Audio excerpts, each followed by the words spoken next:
명예전당 김철중입니다. 오늘은 유방암 치료의 세계적인 기준을 바꾼 유방암 명의 노동형 교수를 모셨습니다.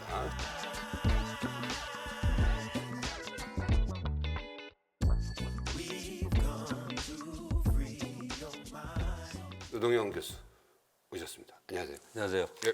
요새도 수술 많이 하시죠? 네, 요새도 많이는 아니지만 수술을 제법 하고 있습니다. 1만 건을 넘은 의사가 전 세계적으로 또 있을까요? 사실 우리나라에는 많이 있죠. 많이까지는 아니고. 그렇죠. 우리나라는 워낙 환자들이 몇 개 병원에 집중돼 있으니까 아무래도 유방암 수술이 많았고 그러다 보니까 이제 건수가 좀 많긴 한데요. 세계적인 유방암 명의 노동형 교수와 살아온 얘기를 오늘은 들어보겠습니다. 자, 외과 레지던트를 할 때가 어느 때였죠? 1981년에 졸업하고 이제 그때부터 인턴 레지던트를. 자, 사실 그때만 해도 유방암 환자가 그렇게 별로 없었죠. 유방암 환자가 매우 드물었죠. 그때 한 해 발생하는 건수가 3천여 명? 근데 지금은 한 해 3만여 명. 3만여. 야, 그럼 그 사이에 약 10배가 늘어나네요. 그렇죠. 그렇다면 그 당시에 이렇게 흔하지도 않은 암이었는데 유방암을 전공하게 된 무슨 계기가 있나요? 사실은 그때 주요 암이 위암, 네. 간암, 그렇죠. 뭐 이런 소화기 암이 주였고 당연히 이제 그쪽에 주목을 했지만은 제가 그런 부분에 대해서 약간 다른 생각을 하게 된 것은 우리나라가 선진화되면서 분명히 실없이 선진국 병이 많아질 거다. 아, 선진국 대표적인 이제 암이 유방암, 대장암, 전립선암. 지금 우리나라에서 상당히 많아지고 있죠. 그렇죠. 그리고 유방암은 그런 2000년대 들어서면서 급증하는 암이 됐고 제가 그걸 잘 맞췄다고 볼 수도 있죠. 그러니까 근데 그 당시만 해도 그렇게 아주 우리나라가 선진국이 될 거라고 쉽게 생각하지 못했을 것 같아요. 솔직하게 뭐 그런 계산을 한 건 아니고 굉장히 건수가 없어서 갑상선도 소기를 같이 했어요. 근데 이제 나중에 유방암만 하기도 바빠서 그럼 집중하게 그때는 유방외과가 있었습니까? 없었죠. 없었죠. 그러니까 유방외과가 없었기 때문에 그 전에는 뭐 저도 위암도 하고 대장암도 하고 이것저것. 간암도 하고 다 했었어요. 아, 그럼 우리나라에서 유방외과가 나온 게 언제입니까? 유방외과라고 나온 거는 2000년 들어서죠. 아, 그때는 이제 유방암 환자들이 워낙 이제 많이 생기기 시작하니까 이거 별도로 분리시켜야겠다. 그렇죠. 그럼 그 당시에는 어떻게 보면 이제 개척기를 이제 시작을 하신 거네요. 그래서 제가 제 1세대죠. 그 1세들이 모여서 유방암 학회도 만들고 저는 개인적으로 재단도 만들고 또 협회에서 큰 활동도 하고 그렇게 했죠. 그 당시에 그 치료법이라는 게 뭐 그냥 유방을 다 그렇죠. 제거하는 식이었죠. 지금 생각하면은 굉장히 엄청난 수술이죠. 암 자체를 네. 엄청나게 신체 큰 부위를 덜어내는 지금 같으면은 부부적으로 하는 네. 특히 연기암 같은 거는 암이 처리도 안 되는데 뭐 다 제거했죠. 연기암이라는 게 뭐예요, 도대체? 연기암이라는 거는 이제 암 자체가 이제 상피 해부학적으로 네. 상피에서 자라는데 상피 안에 갇혀 있다. 네. 상피 내암. 그 세포단위 안에서만 있다. 그렇죠. 그럼 얘가 이제 연기라는 자라면서 세포막을 뚫고 뚫고 나오면은 나오면 그때부터 이제 일기가 되는 거예요. 그렇죠, 그렇죠. 연기하고 일기하고 참 차이가 있나요? 차이가 많죠. 그때부터는 일기는 본격적인 암이죠. 그럼 연기도 상피는 어차피 이렇게 대지암. 떼내야 되는 거죠. 그렇죠. 떼내긴 돼야 되는데 다른 암면은 연기란 말을 거의 안 쓰는데 유방암하고 자궁경부암 그렇죠. 쓰는 것 같아요. 자궁경부암 그렇게 쓰죠. 하여튼 그 당시에 그 이렇게 완전히 다 하는 제거하는 상황에서 교수님이 뭔가 새로운 치료법을 그때 좀 선도적으로 시작하지 않았어요? 대부분 그때는 미국이나 네. 뭐 유럽 일부에서 기술을 배우고 특히 이제 수술 후에 항암 같은 거는 뭐 거기서 완전 표준을 만들고 있을 당시니까 막 유방암 학회가 만들어지면서 보존술 다 제거 안 하고 부분적으로 그러니까 제거하는. 암덩어리만 그렇죠. 제거하고 그렇죠. 유방을 어떻게든 살려보자. 그렇죠. 예, 보존술을 그런 해보자. 이제 시작됐고, 시작된 거죠. 예. 그다음에 이제 에가부 임파절로 전이가 되는데 겨드랑이 쪽에. 예. 그때까지만 해도 전부 다 절제를 했어요. 암이 있던 없던. 아, 일단 무조건. 그냥 이 안을 그냥 완전히 다 긁어냈군요. 그렇죠. 암이면은. 근데 가만히 보니까 이게 예. 암에 전이된 게 그렇게 많지는 않더라 이거야. 그러면 왜 임파절을 무모하게 많은 해를 주면서 그 해란 거는 이제 팔의 부종이랑 그렇죠. 혹은 팔의 움직임에 뭐 림프 장애를 부종도 생기고 그렇죠. 막 줄 수가 퉁퉁 있어서. 붓고 막. 예. 그래서 제가 개발한 건 아니고 감시 림프절이라고 네. 이제 유륜 젖꼭지 근처에 염색약을 넣든지 네. 동요를 넣든지 해서 그 추적하는. 그게 이제 쭉 따라가 보는 그렇죠. 거죠. 이게 자연스럽게 흘러가는 거죠. 그 그렇죠. 액체가. 그렇죠. 그래가지고 그 액체가 모인 곳, 거기를 일단 떼서 그거를 현미경으로 현미경으로 봐서 봐서? 암이 있으면은 다 옛날처럼 하고 암세포가 없으면 이제 그대로 두는 거죠. 그냥 냅두는 거예요. 그렇죠. 건너뛰는 놈은 없나요? 건너뛰는 놈이 예? 있긴 있어도 가끔 있어요. 근데 거의- 확률은 굉장히 적다. 그렇죠. 그러니까 요 입구에만 없으면 이 뒤는 없을 거다. 그렇죠. 라는 전제하에서 여기만 없으면 그냥 요건 냅뒀다 이거죠. 그렇죠. 그거를 입증하기가 쉽지 않았을 것 같아요. 불안하잖아요. 그래서 그 시술 자체를 우리 이제 저널 학술지에서 보고 따라서 했는데 잘 안 돼. 그래서 제가 이제 밀라노까지 직접 갔어요. 그것을 개발한 맨 처음에 네, 의사가 네, 있었군요. 베로니스라고 주사를 하는 방법이 우리가 그 잘못된 거야. 노하우를 잘 몰랐던 거예요. 그래서 그걸 하고 나서 되는 걸 알았고 그 다음에는 금방 아까 질문했지만 이렇게 건너뛰는 거 혹은 그게 과연 안전하냐 이게 안전이라는 거는 장기적으로 이 사람이 재발이나 혹은 생존에 영향을 미치지 않느냐. 이걸 안 한 사람? 그렇죠. 안 한 사람 한 사람 해서 비교한 논문을 갖고 이거 있죠. 엄청난 대규모 논문, 연구인데요. 그렇죠. 그래서 굉장히 좋은 잡지에 실렸고 그래서 그 몇 명을 대상을 했습니까 그러면? 한 800명? 800명을 반으로 나눈 거예요. 그렇죠. 와. 하여튼 그렇게 했더니 림프절 전이의 차이가 거의 없더라. 없더라. 그리고 생존율에도 차이가 없더라. 없더라. 네. 그렇다면 굳이 림프절을 다 뗄 필요가 없다라고 그거를 이제 그 안전성을 이제 보고한 거죠. 아니 이거는 완전히 이 세계적인 트렌드를 바꾼 거잖아요. 치료 유방암 치료의 트렌드를. 그렇죠. 안전하다 이제 이런 걸 이거 유지하는 믿고 거죠. 해라. 네. 이걸로 이 분시의학상을 받으신 거 아닌가요? 분시의학상이라고 해서 이제 우리나라에서 한국의 노벨의학상 같은 건데 상금도 많고 그렇죠. 외과 의사가 받기가 어렵다고 되어 있는데 왜냐하면 논문을 작성하니까. 그렇죠. 외과 의사들이 그 실력이 없어서 논문을 못 쓰는 게 아니라 시간이 없잖아요. 수술하느라고. 수술하느라고. 시간도 없고. 근데 저는 또 이제 그 논문도 상을 받는데 매우 기여를 했고 왜냐하면 그 임팩트 팩터가 지금 한 3, 40 정도 될 거예요. 자, 그러면 그렇게 해서 완전히 트렌드가 바뀌었고 그 다음에 수술법도 좀 바뀐 건 없습니까? 수술법은 일단 전체 절제하는 데서 부분적으로 그것의 가장 키 포인트는 방사선 치료를 추가하는 거죠. 수술하기 전에. 수술하고 나서 국소 재발의 문제가 있으니까 그 다음에는 이제 전절제가 불가피한 사람들 병이 많이 퍼져 있다든지 이런 사람들은 전절제하고 보건 수술을 하죠. 동시에 그게 이제 지금은 굉장히 많아졌어요. 그런 게 이제 큰 트렌드의 변화죠. 일단 어쩔 수 없이 그 유방 전체를 이제 잘라내고 그 다음에 바로 유방 보형물을 넣어주는 거. 보형물 넣든지 아니면 배살을 이렇게 배에서 넣어서 해주는 거니까 겉으로 보기에는 멀쩡한 거네요. 아주 멀쩡하지 않지만 이렇게 볼륨이나 뭐 외형의 일상생활 하는데 그렇죠. 뭐 목욕탕 가는데도 뭐 큰 차이. 예, 그렇죠. 자세히 보지 않으면은 모르는 거예요. 그다음에 요새 또 이렇게 먼저 항암 치료를 먼저 해서 사이즈를 줄여놓고도 하지 않습니까? 그렇죠. 이제 병기가 많이 진행된 경우에는 이제 항암제, 특히 요새는 표적 치료가 해당이 되면 거의 뭐 싹 없어지기도 하고. 그래요. 예, 그렇게 될 경우에 수술 범위가 현격하게 작아지죠. 표적 항암제라는 거는 막 이 환자를 대상으로 유방암 변이를 막 일단 찾는 거를 먼저 하나요? 표적 항암제 대표적인 게 이제 허투라는 유전자. 이 사람이 허투 유전자 양성인지 아닌지를 먼저 그러면 허투를 공격하는 거죠. 허투건으로 공격하면은 그렇죠. 이제 이 암이 쫙 줄어든다 이거죠. 그렇죠. 굉장히 이제 거의 사라지는 환자들도 있어요. 예, 사라질 환자도 지금 한 40%. 와, 엄청난 건데요. 엄청나죠. 획기적이죠. 획기적인 거네. 그럼 그래도 수술을 하나요? 수술은 이제 영상이 다 그걸 대변하진 않잖아요. 비추는 거니까. 더욱이 한번 있었던 자리에 영상에서 클리어하다고 없다 이렇게 얘기가 말할 수는 없죠. 말할 수 없죠. 더욱이 MRI 같은 거 하면 또 더 네. 혼란스럽고 그래서 조직 검사를 확인하죠. 조직 검사. 그래서 만약에 없으면 그냥 항암 치료로 끝내요. 그래도 불안하지 않아요. 방사선 치료하죠. 방사선. 방사선 치료하는. 그리고 그 교수님이 그 유방암의 악성도인가요? 예측을 알 수 있는 무슨 바이오마커도 개발하지 않았습니까? 그건 진단하는 건데 제가 랩을 만들어 가지고 이제 제가 주로 한 거는 우리 혈액에서 혹은 조직에서 암 조직이나 이런 데서 단백질을 우려내서 암 특이 단백을 찾아내는 거죠. 네.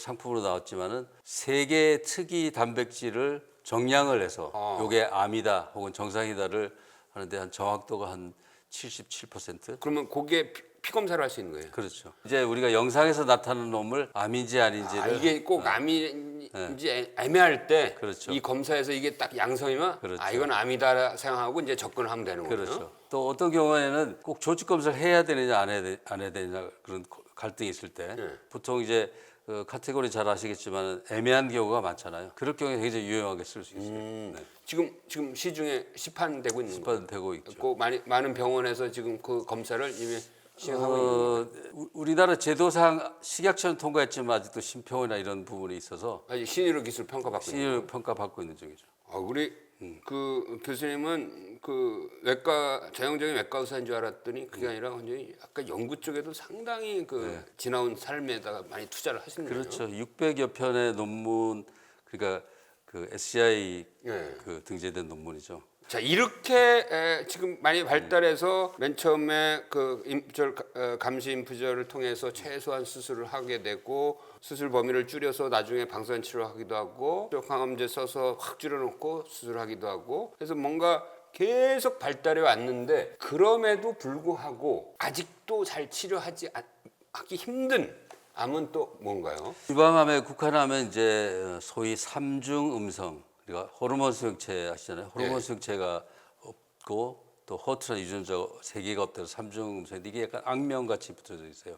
그러니까 이게 어떤 뭔가 이게 타겟팅한- 치료를 할 수 있는 타겟이 3개가 다 없는 거예요. 그렇죠. 정체불명인 건 거예요. 그러면 그러니까 뭐 이제 약간 유전학적인 그런 어떤 특성을 지어놓은 건데 물론 그거는 우리가 수많은 유전자 중에서 그것만 찝어낸 거고 그걸 이제 패널로 여러 가지 펼쳐서 지금 뭐 찾아내보려고 열심히 찾아오려고 하겠죠. 지금 하고 있죠. 근데 하여튼 대표적인 그 3개 마커가 다 음성인 사람. 네.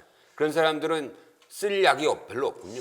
쓸약이 이제 종래에 그 이런 게 발전되지 않았을 때 쓰던 약들이나 혹은 최근에 이제 면역 치료제 같은 것들이 좀 반응이 되고 그래서 새로운 이제 그 치료법들이 그것도 계속 개발되고 있죠. 그것도 근데 초기에 발견되면은 또 치료가 잘 되고. 그래요.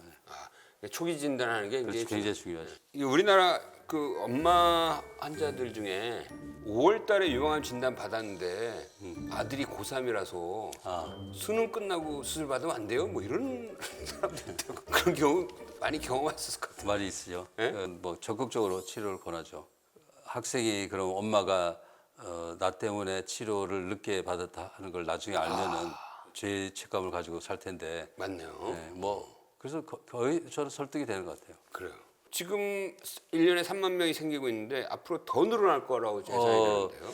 커브로는 전 세계에서 가장 가속화되어 있는 나라인데 그 속도가 너무 빠른 거예요. 우리가 올라가는 속도가요. 이유는 예. 제일 큰 거는 이제 식습관. 식습관이라는 건 이제 고칼로리. 그다음에는 술, 담배, 라이프 스타일. 예. 제일 문제가 되는 거는 출산율이 떨어져. 아기를 안 놓는 거야. 아기를 놓는 것 자체가 유방암 예방이 되고 아기를 낳아도 수유를 잘 안 하고 그러니까 유방암을 예방할 수 있는 것들은 점점 더 안 하는 안 거죠. 하는 거죠. 안 하는 거죠. 서구화가 가장 문제가 돼요. 서구인의 병이기 때문에. 지금은 초기 진단율이 몇 프로인가요? 우리나라 초기 진단율은 세계에서 최고예요. 그래요. 검진이 많이 발달돼서 그런가요? 그렇죠. 우리나라의 유방암이 굉장히 많아질 즈음에 우리나라 국가검진 시작되기 한참 전이죠. 국가검진 전에 네. 처음 한 게 유방 촬영하는 그 가보셨잖아요. 그 맘모버스. 검진 차량을 제가 제일 먼저 그걸 설치했고 그 다음에는 국가검진. 국가검진이 이제 본격적으로 우리나라는 4대 5대 암을 국가가 크게 기여를 했고 그 다음에 우리나라 전체가 선진화되고 많이 그런 인지도가 높아서 사실은 일본은 우리보다 훨씬 전에 선진화됐지만은 검진율은 우리보다 훨씬 낮아요. 그 일본 참 희한하더라고요. 희한하죠. 네, 그래서 제가 일본 검진학회 가서 특강을 한 적도 있어요. 어떻게 한국 이렇게 검진율이 높냐고. 하여튼 그런 시스템 검진 시스템이나 환경은 참 잘 돼 있는 잘 것 돼 있죠. 같아요. 이 관련해서 환우회를 만든 거 아닌가요? 전국 각도 큰 도시 뭐해서 한 2,000여 명까지 회원이 된 적도 있었고 환우회 이름이 비너스회. 비너스였죠. 비너스. 비너스회라고 외국에도 있었어요. 뭐 홍콩, 뭐 시카고 뭐 이런 데도 있었는데 근데 사실 그게 약간 서로 동병상련이고 서로 응원하고 힘내고 뭐 이런 분위기였잖아요. 옛날에는 그 비너스회랑 히말라야도 같이 우리 한번 암이랑 잘 싸워보자. 그렇죠. 뭐 그런 의미에서 히말라야도 가고 막. 굉장히 좋은 경험이었는데 환우들이 이렇게 극복할 수 있다는 걸 보여주는 거예요. 그렇죠. 나 유방암 수술 받고 알프스 올라갔어. 히말라야 갔다 왔어. 그렇죠. 그런 어떤 자신감. 그렇죠. 이 핑크 리본 그 캠페인도 만드신 거 아닙니까? 그렇죠. 제가 이제 대표적으로 이 에스티로다에서 하는 핑크리본 캠페인은 10월 달에 전 세계, 한국은 롯데월드나 남산타워 다 핑크색으로 다 물들이고. 핑크색으로 물들이고 그 메시지 자체는 이제 가슴에 그 소중함과 뿐만 아니라 거기 유방암이 많이 생긴다. 이거를 이제 검진을 열심히 이제 그렇죠. 하자. 그렇죠. 뭐 그런 의미에서 한 그런 거죠. 거고. 아모레 퍼시픽이란 건 유방 건강재단을 만들어서 거기는 그 핑크리본 마라톤 전국 5개 도시를 돌고 마라톤도 하고 그런 활동들이 사실은 우리나라 검진율을 올리는데도 많이 기여를 했다 이렇게 저는 생각하고 그렇습니다. 유방외과를 시작할 1980년대 중반하고 지금 생각하고 너무 늦게 발견돼서 전절제 하게 된 비율의 차이는 어느 정도? 완전히 바뀌어가지고 지금은 보존율이 70% 이상. 우리나라의 그 유방암 치료나 진단의 그 발전사는 세계적으로도 뭔가 모범 그럼. 사례로 관심을 가질 수 있겠네요. 충분히. 이제는 뭐 보험의 이유이기도 하지만은 미국이나 일본에서도 유방암 치료받으러 많이 와요. 아 그래요? 예. 오, 한국의 유방암 치료 오는 거예요? 그렇죠. 우리나라의 의료는 뭐 워낙 많이 알려져서 뭐 유방암뿐만 아니라 뭐 다른 분야도 간암 물론 뭐 오지만 많이 그래도 오죠. 저는 유방암까지 올 줄은 몰랐는데요. 많이 와요. 그래요. 자 그러면 그 현재 유방암 발생 위험 그룹 이분들은 진짜 철저히 해야 된다. 누굴까요? 그건 이제 가족력이 있는 사람들. 가족. 그 이모가 걸려도 그렇죠. 가족이 높다고 보는 네, 거죠. 그렇죠. 이모가 걸려도요. 그렇죠. 그렇죠. 뭐 그럼 외할머니도 그렇죠. 마찬가지고요. 그러니까 모계 쪽이죠. 그렇죠. 그러니까. 목의 쪽. 모계 쪽. 그다음에요. 시기나 시기. 혹은 라이프 스타일 자체가 그런 식의 위험군일 때. 그다음에 뭐 그 전에 유방에 그 암은 아니지만 양성종이 많이 생기는 경우 그런 경우도 고위험군이 될 수 있죠. 근데 왜 다른 암은 보통 5년 지나면 그냥 완치됐다고 그냥 하고 그 이후로 큰 발일이 안 생기는데 왜 유방암은 막 10년 후에도 재발하고 5년 생존율이 너무 높으니까 거의 그러니까 대부분 잘 사니까 네. 10년 후를 보는데 천천히 진행한다고 볼 수도 있고 사실은 완치인데 또 생긴다 이렇게 볼 수도 그럴 있고요. 수도 있는 거죠. 새로 생긴 건지 그렇죠. 예. 재발한 건지는 잘, 구분이 예, 어려울 때도 있는 거죠. 근데 또 아주 가만히 있다가 10년 이상 돼서 전이로 나타날 수도 있어요. 그건 확실히 이해가- 재발된 거네요. 그렇죠. 예. 근데 기본적으로 완치란 표현을 쓰기는 사실 쉽지 않아요. 그러나 이제 이렇게 생각하면 될 것 같아요. 내 암의 발생도가 네, 네. 일반 사람이랑 비슷해질 때 네. 그때가 완치됐다 이렇게 얘기할 수 있는 거 아니에요. 그 병에 자유로워졌다 하더라도 또 생기는 거는 일반 사람들도 다 생기는데. 그럼 유방 환자가 이제 다 치료됐는데도 일반 위암 발생의 위험률은 그대로 그럼요. 갖고 있는 거죠. 자궁경부암의 위험률은 그대로 갖고 있는 거고. 그럼요. 예. 유방암으로 낫다라고 해서 뭐 그렇죠. 모든 암에 나 해방이야. 그건 아닌 거죠. 그렇죠. 유방암 환자들의 사망 요인이 유방암 아닌 경우가 많죠. 그런 아이러니. 뭐 진짜 그런 거죠. 그렇죠. 예. 아주 최신 연구에 따르면은 이제 뭐 아직 시작이겠지만 유방암의 시작이 약 20년 전부터 시작되더라. 뭐 이런 식의 예, 무서운 얘기 아니에요? 예를 들어서 50세에 유방암 진단을 받은 사람이 25살 때 이미 유방암 씨가 시작됐다는 건데 교수님 생각은 어떻습니까? 그런 경우도 충분히 있을 수 있어요. 그렇지만 그 씨를 발견하기는 힘들죠. 세포가 서서히 자라는 거예요. 암이 죽는 게 아니라 그렇게 암의 특성상 천천히. 서서히 자라는 놈들이 있죠. 그래서 저는 그게 이제 뭐 일종의 하나의 연구이긴 하지만 그렇게 좀 받아들이고 싶다는 생각이 들었어요. 그러니까 우리가 젊었을 때부터 건강하게 살아야 이게 씨를 양성을 덜 할 거 아닌가 뭐 이런 생각이 들었어요. 100% 공감하는데요. 그러니까 이제 사실 건강을 뭐 너무나 상식적인 얘기지만 젊었을 때부터 그 토양을 잘 만들어 놔야지 그 헬스에 한 그게 유지가 될 수 있다. 그 암도 마찬가지죠. 그러니까 이 유방암 정보 사이트에서 질문이 올라오면 뭐 답변도 하고 그거를 많이 열심히 하신다고 들었는데요. 예, 제가 비너스회를 만들면서 예. 비너스 홈페이지를 이제 제작을 했는데 거기서 사람들이 많이 찾아오게 하려면 내가 질문에 질의응답을 받아줘야겠다. 그 벌써 그럼 20년 전에는 그렇죠. 그래서 한 대단하시네. 지금은 질의응답이 5만 지금 한 5천 됐나? 그 개인 거론 기네스북에 오르지 않을까 이렇게 기대하고 있는데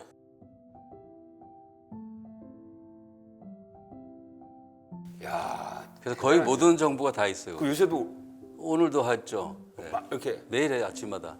가장 많이 물어보는 질문은 네. 뭘 먹으면 되느냐. 그다음에는 이제 자기 예후에 관한 거, 혹은 자기 치료에 관한 것, 부작용 뭐 이런 것들이 주로 되죠. 이전에 굉장히 바쁠 때는 제 답이 거의 한 줄 이상 넘어가기 힘든데 요새는 한 10줄 이상이에요.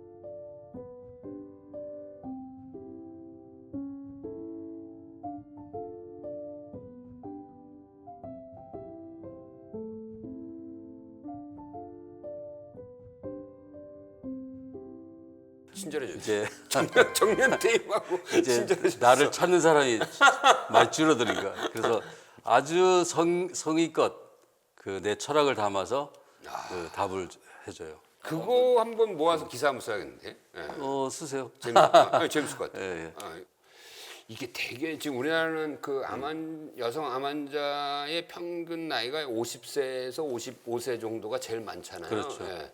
그 나이면은 다 애들이 아주 고등학생, 대학생의 경우가 많지 않습니까? 그렇죠. 집에 이 중심의 엄마인데 유방암이라고 그러면 되게 어떻게 하는 거야? 제가 환우회를 통해서 아는 거는 이런 말 하는 분이 적지 않아요. 난 유방암에 걸린 게 정말 나한테 행운이야. 좋아. 이렇게 얘기하는 거예요. 그래서 왜 좋냐 그랬더니 일단 유방암 치료도 잘 되지만은 가족에서 자기 남편이 그때부터는 날 낳아주는 거야. 엄마를 해방시켜 주는 거야. 이제 엄마 위주고 그동안은 엄마가 뭐 밥도 해도 뭐 다 하다가 이제 자유로워진 거예요. 진정한 본인으로서의 삶을 사는 거고. 그때부터 훨씬 더 자기 취미 생활도 하고 또 자기가 하고 싶은 거 하고 자기 하고 싶은 말도 하고 그런 사람들이 상당히 많아요. 유방암이라는 게 어떻게 보면 이제 그냥 의학적인 암이 아니다. 이거는 완전히 의학과 사회학에 만난 암이다라고 생각해요. 그래서 살아가면서 느끼는 여러 가지 다양한 문제들 이런 것들을 유방암 의사들이 또 많이 도와줘 해줘야죠. 그렇죠. 네. 굉장히 중요하잖아요. 모성이란 것. 그렇죠. 그게 간접으로 사회에 큰 영향을 미치기 때문에 매우 중요하죠. 그렇기 때문에 이제 지금은 치료라는 게 생명을 연장하는 거는 뭐 기본이고 그렇죠. 이제 삶의 질, 그다음에 그 사람이 어떤 사회 복귀를 아주 성공적으로 하고요. 그래서 맞아요. 국회에서도 그런 논의를 우리가 유도하기도 했고 특히 직장에서 불이익을 당하지 않도록 굉장히 애를 쓰죠. 여성 유방 환자가 그렇죠. 불이익받지 않도록 어떻게 보면 지금까지 가장 많은 암 환자를 보신 것 같아요. 그럴 수 있죠. 네. 그래서 교수님한테 이 암이란 뭐예요? 암이란 이제 저한테는 큰 숙제고 풀지 못하는 숙제인데 아직도 못 풀고 있고 좀 더 제 자신이 그 어려움을 때문에 더 성숙해지고 또 여러 가지 내 존재를 알릴 수 있지 않나 이런 생각을 해요. 자, 이 시대의 명의를 만난다. 명의의 전당. 오늘은 유방암 수술의 명의 노동용 교수를 만났습니다. 새로운 치료법을 개척하시고 유방암 조기 검진에 대한 사회적 환기를 하고 많은 유방 환자들을 살리고 예방하고 하지 않았나 싶습니다. 자, 오늘 교수님 감사합니다. 감사합니다.